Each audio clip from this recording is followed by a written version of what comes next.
time for our Medavie Health Connect segment. Today we're putting mental health in the spotlight. October 10th is World Mental Health Day, and it's an opportunity to raise awareness, reduce stigma, and encourage more open conversations about mental well-being. Many Canadians continue to face barriers to getting the help they need, and while awareness is growing, stigma still prevents far too many from taking the first step. Joining us now is Catherine Bierman with our partners from Medavie Blue Cross to talk about the challenges we're facing and the supports available. So good morning, Catherine. Good morning. How are you? I am great, and I'm so happy we're having this conversation now. So October 10th is World Mental Health Day, a great time to have open conversations about mental health. So let's get right into it. What are some of the signs and symptoms that somebody's struggling with their mental health? Yeah, so just as everybody's different, the signs can vary from person to person.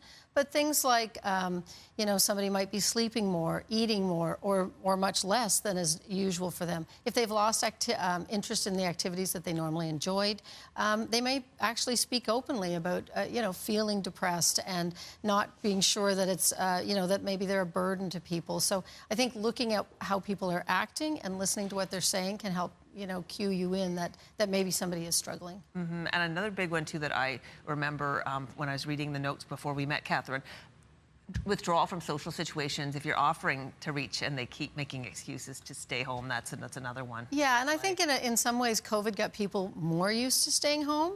But I think, we've gotten sort of out of that now. And so if you see people are still being very reluctant, they may be struggling, and it just coming out of that might be too much for them. Let's talk about the stigma around mental health. You're right, it's still there. I know that we're more open with conversations now, but it's still there.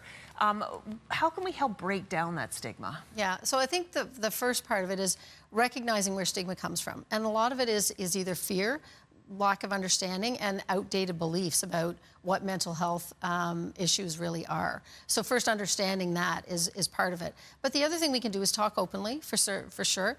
Sharing personal experiences of your own can help make other people feel more comfortable about revealing what they're doing.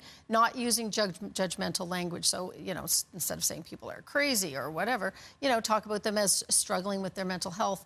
And when we look at it as a mental health issue, no differently than we would a physical health issue, you would never stigmatize somebody for having high blood pressure, for example.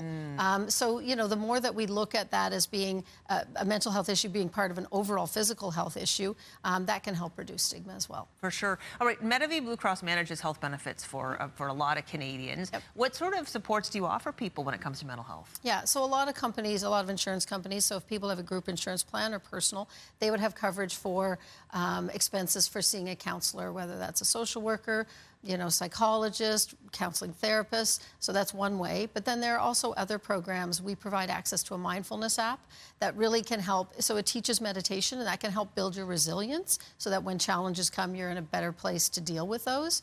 And we also have access to online digital therapies and that sort of thing. So I would say if you have insurance, either that you've bought personally or through your work plan, certainly look at that. That's a great source. And then, of course, within the public system, we do have mental health supports. Sometimes they take a little longer to get to, depending on exactly what you need. But talking to a family doctor or other healthcare practitioner can help you figure out what is available if you don't have those supports privately. I think that it's taking the first step to reach out to somebody that is challenging for people. We have about 30 seconds left. Any advice for people right now who are watching who are in a moment in their lives when they are struggling with their mental health? Yeah, absolutely. You're not alone.